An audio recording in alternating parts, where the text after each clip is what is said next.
everyone, welcome back to my channel. Happy to have you here again. If you're new, welcome. Today we are going to be talking about a case that you most likely have not heard of because it's gotten very minimal coverage. Cases like that can often be very hard to cover as just a YouTuber. You know, it's not like I am part of the media or an investigator. I can only work with what's available to me online, unless I can connect with a family and have them help me tell their story. So today's video is going to be another family involved video. Again, I just like to say in the beginning of these to please be sensitive when commenting, be thoughtful when commenting. I know that it's the internet and people are going to do what they're going to do. But again, I just want to remind you that family members will be reading the comments if they choose to. So just be mindful in what you say in the comments, please. That's all I'm asking. Also, I am really excited to tell you guys about a new collaboration I am doing with an awesome small business owner named Zach, who owns the sandwich shop.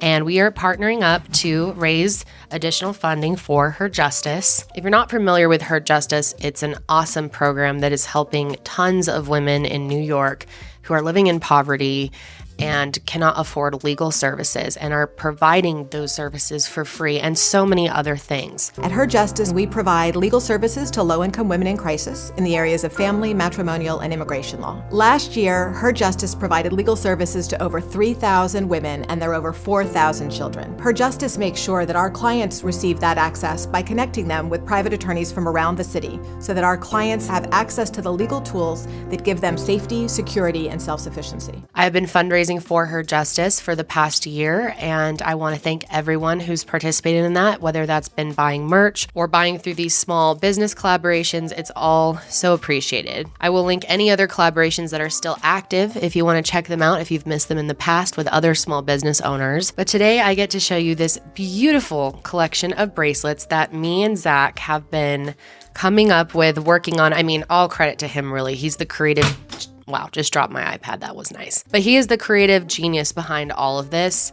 He is such a unique, wonderful soul. He puts so much thought into every bracelet he makes. He really makes sure the materials are sourced well, and he puts so much love into them as well.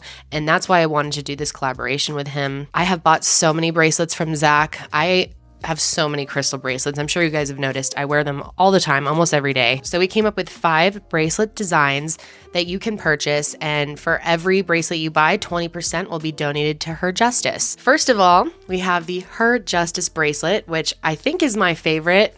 I don't know, it's tough. I'm going to read you his description of this bracelet, and he includes a description with every bracelet and what makes it unique and why he used the materials he used and what his intentions are behind the bracelet. So this is the Her Justice bracelet, or the Shift the Power bracelet. It's a promise to stand with women and knock down the walls of injustice. By supporting women and their rights, you shift the power and break the chains of discrimination. Be a voice for those who have been silenced in our nations. All women are powerful. Align the scales of justice that have been purposely imbalanced. This one has a beautiful charm on it. I think this is definitely my favorite one, but I want to quickly show you the other ones. This one is the Mountain High bracelet. It is my second favorite because I feel the most connected to it. It really embodies a lot of what I believe. It's so beautiful. It's so earthy. And I won't read the descriptions of all of these, but I just wanted to read this one. High above the many clouds, you reach the mountaintop. The journey here was difficult, with challenges that wouldn't stop. The lessons learned have made you stronger, with no reasons to fear any longer. Now a scene before you, envisioned in your dreams. Beautiful landscapes of green trees and mountaintops as far as the eye can see. You are at peace.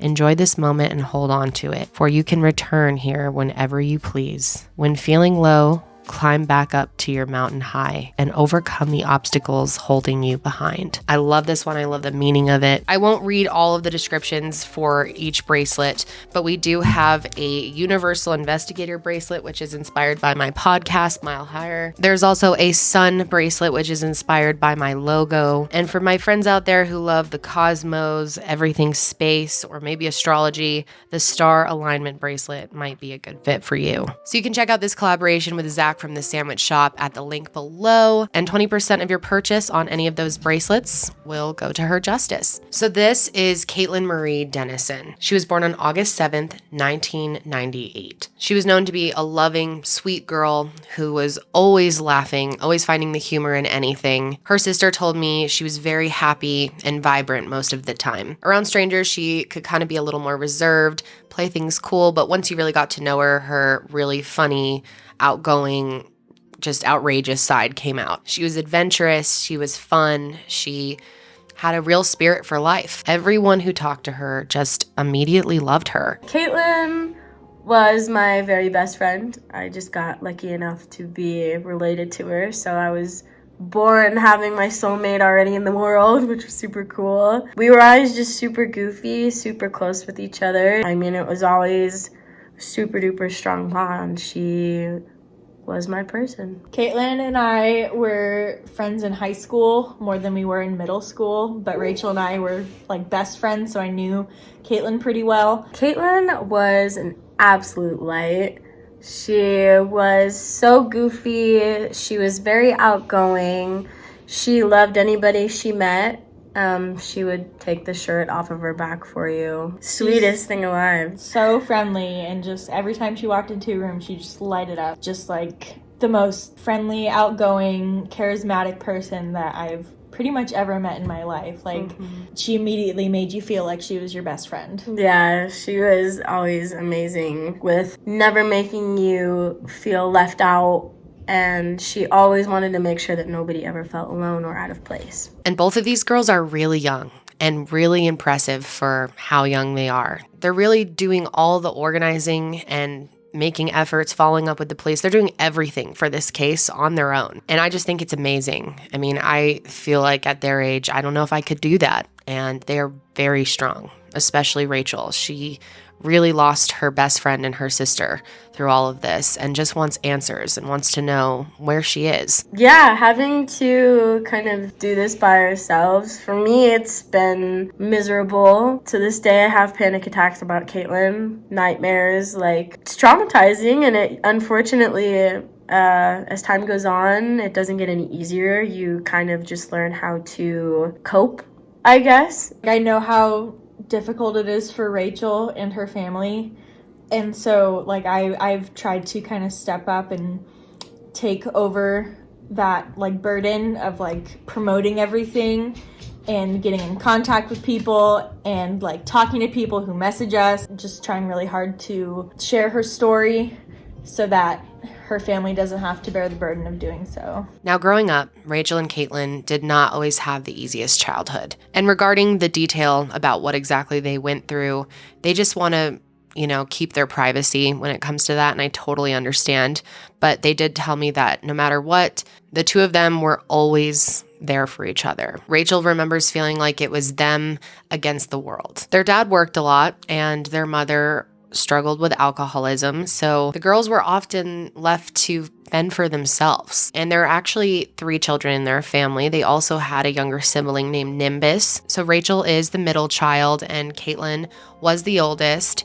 And she definitely saw herself as a protector to her younger siblings. However, Rachael still says that she was kind of the mama bear of the house as the middle child. Rachael and Caitlyn are also very close in age. They're only 13 months apart. And oftentimes people would look at them kind of like twins, and they would sometimes act like twins. They even made up their own secret language and would speak to each other in it. They went to high school at the same time, had a lot of the same friends, had a lot of the same classes and teachers, and they were definitely each other's biggest supporters and the most consistent person in each other's lives. And from the time they were little kids, they were always partners in crime, as she told me, whether that was just trying to find their Christmas presents early and sneaking a peek. They would do things like shave their Barbies' heads and flush them down the toilet to play Barbie Extreme, which totally reminds me of me and my little sister. We would always do weird shit like that. And as they grew up and became teenagers, Caitlyn really helped Rachael come more out of her shell, and she really came into herself. And as they got older, they only continued to become more and more alike. After high school ended, they were just as close, and they would talk every single day, like Not a day would go by without them checking in on each other, even if they were fighting. Their fights were always very short. If they ever did have any type of argument, they would resolve it very quickly and move on pretty fast. They would always call each other if they needed something. Rachael said that Caitlyn would call her first for anything, even if she had like a stomach ache. And this was fine with Rachael. She loved being there for her sister, and she felt like she was there for her as well, and she described their relationship as interdependent. Rachael would take Caitlyn to her doctor's appointments. They would go grocery shopping together. So unfortunately, the day of Caitlyn's disappearance leaves us with a lot of unanswered questions. So I'm going to tell you what we do know. In 2017, Caitlyn was living in Reno, Nevada. She ended up meeting a man who was living in Midland, Texas. She knew him for about 6 months, but her friends and family didn't even know his name. In January of 2018, January 9th, Rachael gets an kind of unusual text from Caitlyn at 2 in the morning. She texted me that she had just gone to the friend's house that I was staying with at the time. She had some of her stuff there. She came by and took some of her clothes and her makeup, but Rachael ended up missing her because she was over at her boyfriend's house at the time. And then Caitlyn told Rachael that she was going to Texas. Caitlyn ended up traveling to Texas, and this would have been the Midland, Odessa area. And then she ended up sending me her location because I had asked her to, just in case anything were to happen, which I'm so thankful I did. Then she told her she would call her the next afternoon at 2 p.m. and she told her to make sure she picked up. Caitlyn also asked Rachael not to tell anyone that she was going to Texas. She didn't want anyone in their family to know. She didn't want the family that they were staying with to know. And so, of course, Rachael was ready for the call the next day, but it never came. She had to work that day, so she texted Caitlyn on her lunch break and told her she was available now if she could possibly call her then, but she did not hear back from her. Then the following day, January 10th, Rachael gets a few messages from Caitlyn telling her that she would be able to talk that day at 12:30. It turns out that Caitlyn had flown to Texas with this guy that she had met 6 months earlier who lives in Midland, and no one in Caitlyn's family knew this guy's name. And Caitlyn stepped away from this man when she made the call. She made it from a store to talk to Rachael. And obviously that's a big red flag. Rachael tried to get more information out of her, but Caitlyn wouldn't say much. But Rachael did end up convincing her to send her location. Their call was cut short because apparently this man started approaching Caitlyn and she got scared and hung up. So the last time that I talked to Caitlyn was January 10th, 2018. She had called me from the Walmart by using their Wi-Fi because before she had left, I was paying her phone bill on those little pay and go cards. So just told me how scared she was, that she was in Texas. She didn't mention the man's name. She told me that she was scared for her life and that she wanted to come home. The phone call wouldn't have been more than 2 minutes. She had to hang up. After hanging up, Caitlyn did send her location to Rachael, and she was at a Walmart in Midland. Right away to Rachael, she knew that the minimal information Caitlyn was giving her was alarming. I mean, why was she holding back? Why didn't she want her to know certain things? She felt like she could be in danger. She felt like Caitlyn was scared and wanted to come home. Then she told Rachael that this man had been touching her inappropriately, and she ended up having to pull a knife on him. She said, "He is mad that I won't let him lay a hand on me. This guy makes me a little scared for my life." And then she kind of went a little bit into detail about how she had to defend herself. So at that point, Rachael was really worried. And the next day, she couldn't get a hold of Caitlyn, so she decided it was time to go to the police. I had reported Caitlyn missing on January 12th of 2018. My dad and I went to the police station in Reno, and we filed a report for her missing person. At the time that she went missing, Caitlyn was only 19 years old. So the police ended up opening an investigation, and as soon as they did, a witness ended up reporting that Caitlyn was seen with a truck driver in Midland, Texas. And the police actually tracked this guy down and interviewed him and his mother. At the time of her disappearance, Caitlyn was trying to find work as an exotic dancer. Please, people, don't judge her. I mean, I can just see the sex work shame comments now. Keep them to yourself.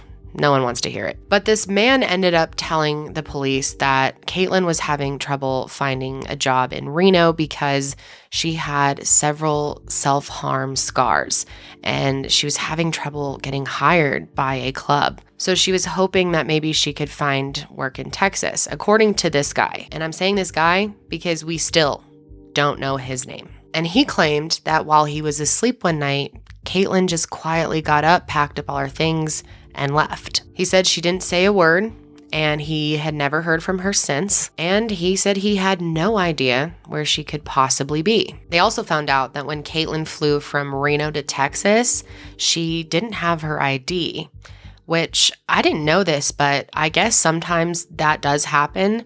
If the person does not appear to be a flight risk, they'll let them fly without an ID. Did not know that. The flight also had a layover in either Las Vegas or Phoenix. It's not clear which one, but investigators for some reason say they have not been able to check airport surveillance footage. And this is really unbelievable to hear, but Caitlyn's friends and family to this day don't even know what her flight number was or even what airline she flew. They have such limited information. They've been given literally no answers. It's unbelievable. A few months after she was reported missing, a woman contacted police saying that she had given Caitlyn a ride to her boyfriend's place of work.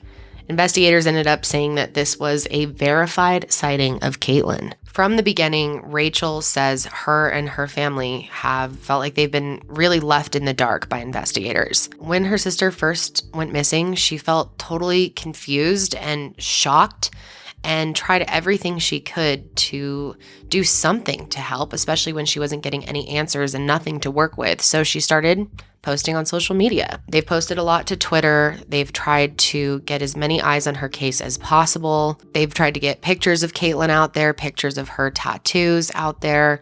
But beyond that, she wasn't sure what she could do. Now, there is one big detail here that should be mentioned. And we talked with Rachael about whether or not to talk about this, and she felt like we should. Rachael says that when she went missing, there's a chance she could have been pregnant. She said that she knows for sure that she was pregnant at some point. My boyfriend and I at the time, we were sitting in the In-N-Out drive-through line with Caitlyn, and we were all kind of jamming out to the radio, and then we all got kind of quiet, and Caitlyn goes, have you guys ever tried frosting and mustard? Pretty tangy. And my boyfriend and I, at the time, like, we just turned around and we were like, no, like, why would you do that? And she's like, I don't know, it just sounded really good. And I was like, you're pregnant.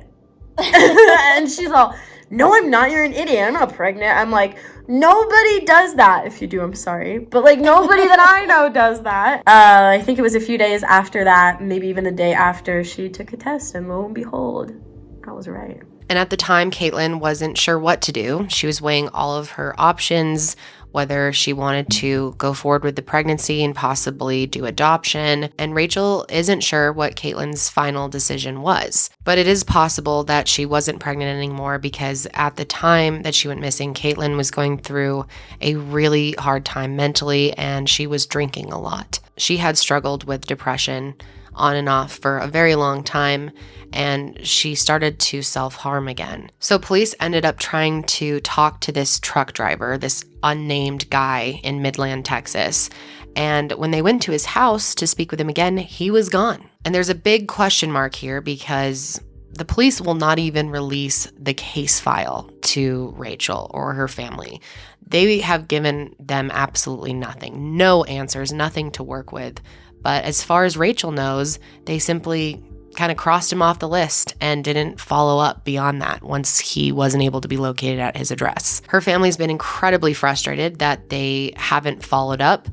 They feel like they have refused to investigate, and they haven't even given them this guy's name, which I just don't understand. Rachael and Emily really feel that because of Caitlyn's career choice, being a stripper and her living a more high-risk lifestyle, as you could say, that the media haven't given her attention, the public hasn't given her attention, and the police haven't given her the attention that she deserves. I think that was like the biggest setback once people found out that she was a dancer and that she would go out, that all of a sudden she was this bad person. You know, she wasn't beautiful anymore. She didn't seem nice anymore. You know, once that came to light, that became the most important part as to why she shouldn't be found, why she deserved to go missing. Rachael's had to deal with people saying horrific things about her sister online.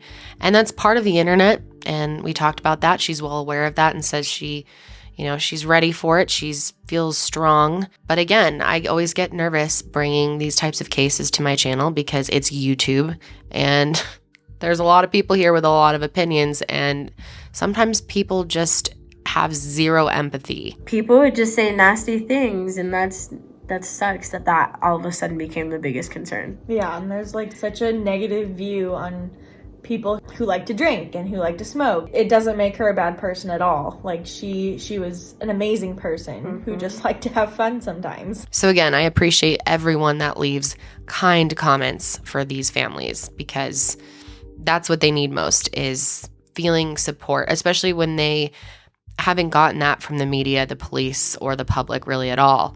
It'd be awesome if we can really lift these girls up who have tried so hard to do everything in their power to get Caitlyn's name out there. She's learned that even the negative comments help. I mean, at least they're watching. It helps boost the post, which is definitely true. It definitely helps the algorithm no matter what you do with a video. And she just can't understand people who don't have any sympathy for Caitlyn, that can't understand that they grew up in a tough situation and she was very depressed. I mean, she was hurting. She was in a dark place and she needed help. When things got really hard for Rachael and almost too overwhelming for her to handle, that's when Emily, her friend, really stepped in and has been helping to get Caitlyn's story out there. Emily has helped Rachael sift through mountains of information, trying to figure out as much as they can without the case file. They try to follow any possible leads or find anything that could be relevant to the case, but the police investigation went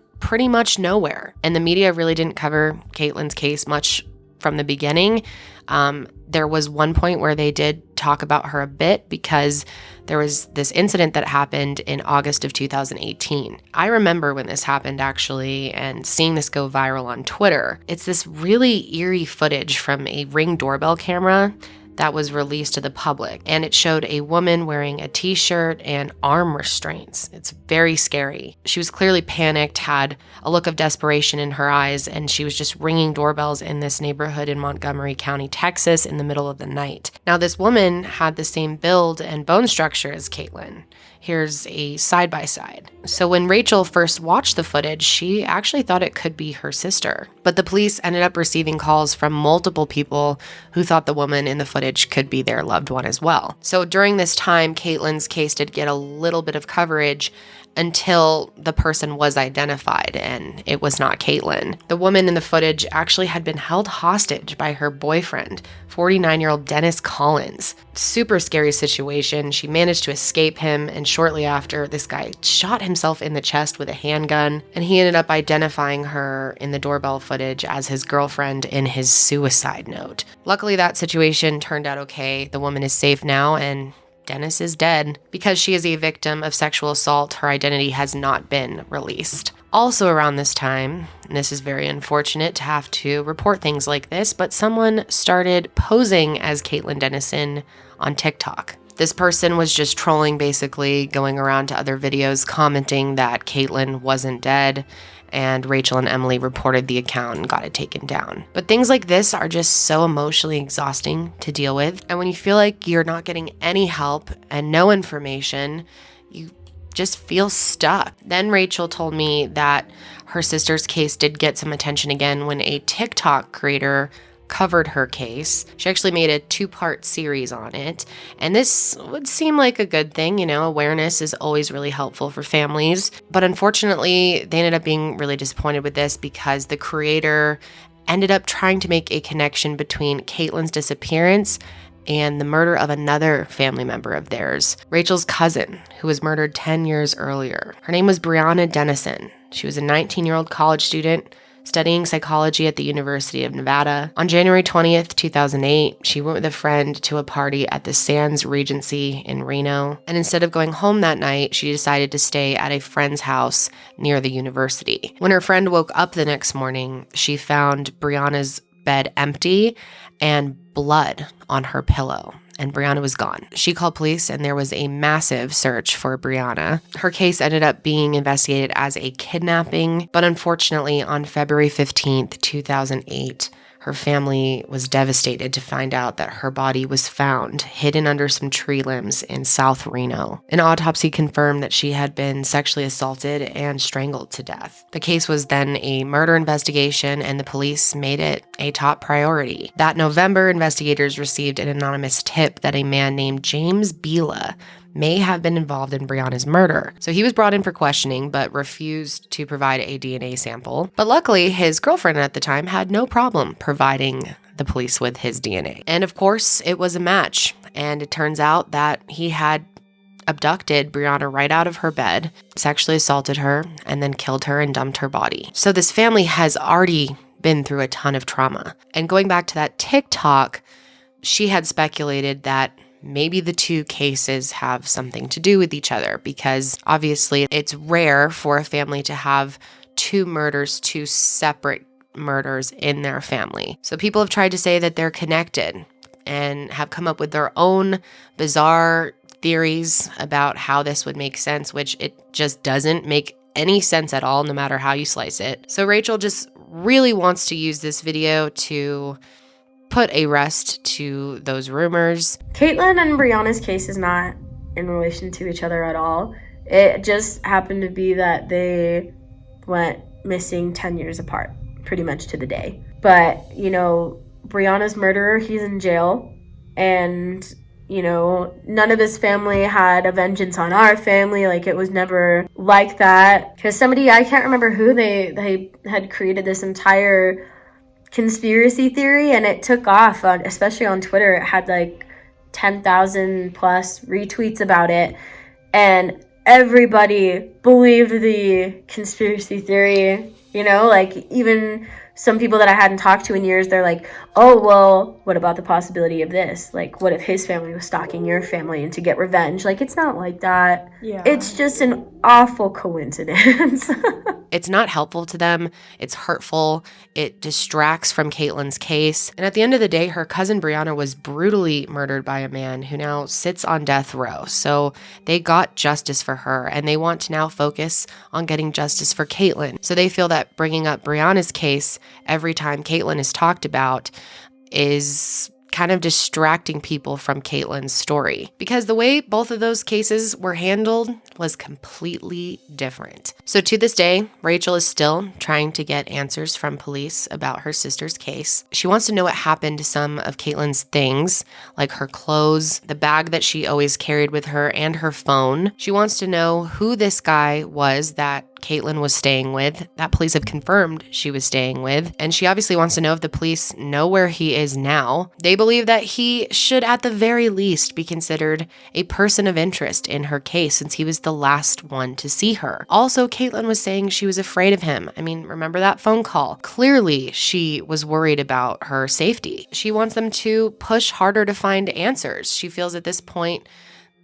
they've been kind of blown off. And she did tell me that she thinks that's partly due to her age, that she hasn't been taken seriously, or because of Caitlyn's background, that they aren't taking Caitlyn seriously as a person, as a human that she was. It's so unfair that they won't even give her the case file. She's tried extremely hard to get it, and they just won't give it to her. Oftentimes, they will even release a redacted version to families, but the Denisons haven't even gotten that. The first detective on the case in Reno, the original person, was the only one who really seemed to put any energy into it. And they were really happy with her because she had actually been part of the team that helped get justice for Brianna's murder. The detective on Brianna's case was also who had taken over Caitlyn's case while it was in Reno's jurisdiction.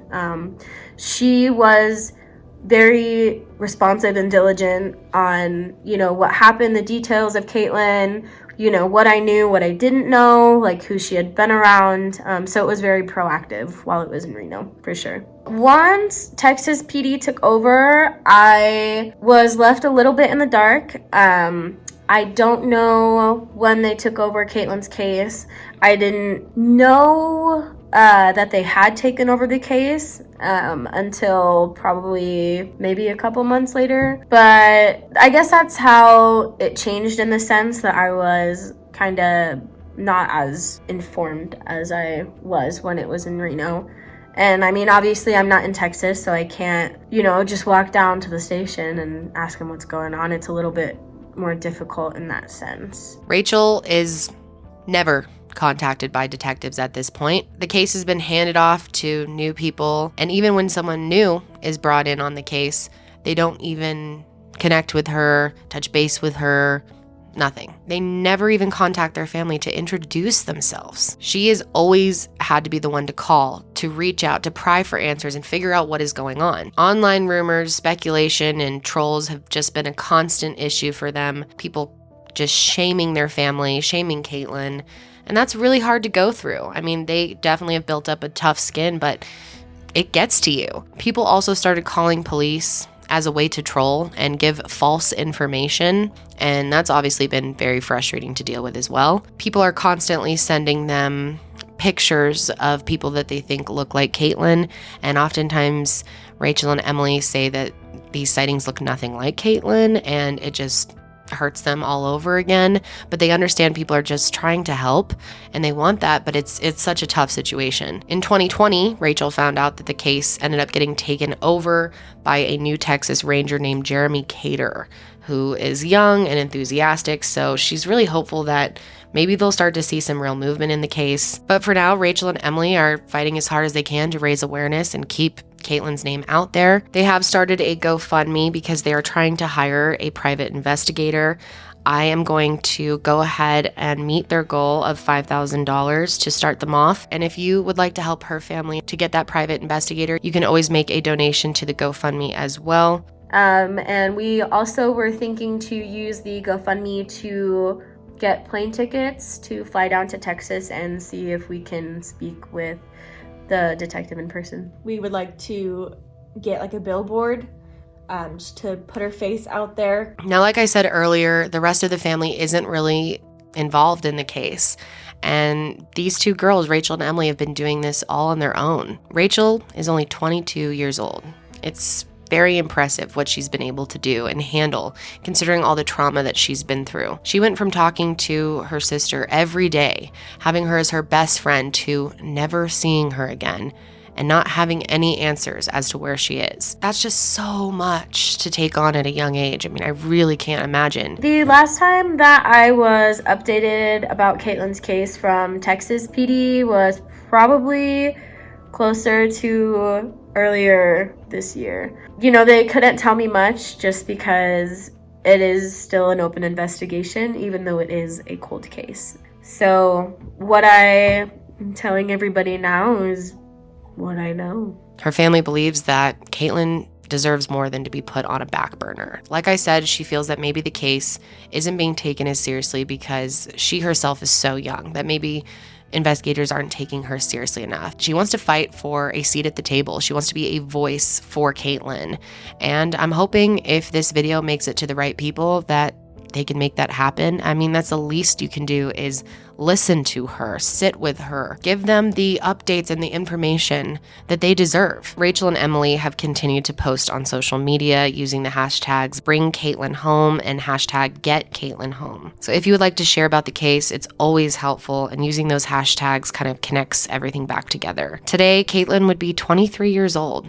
She's 5'4" with blue eyes, and when she went missing, she weighed about 130 pounds. She did like to change up her hair quite a bit, but blonde was really her go-to color. However, she is a natural brunette. When she disappeared, her hair was short, but growing out and buzzed on the sides. She also has self-harm scars on her arms and her legs. She has multiple piercings, gauges in both of her ears, and second piercings in her ears as well.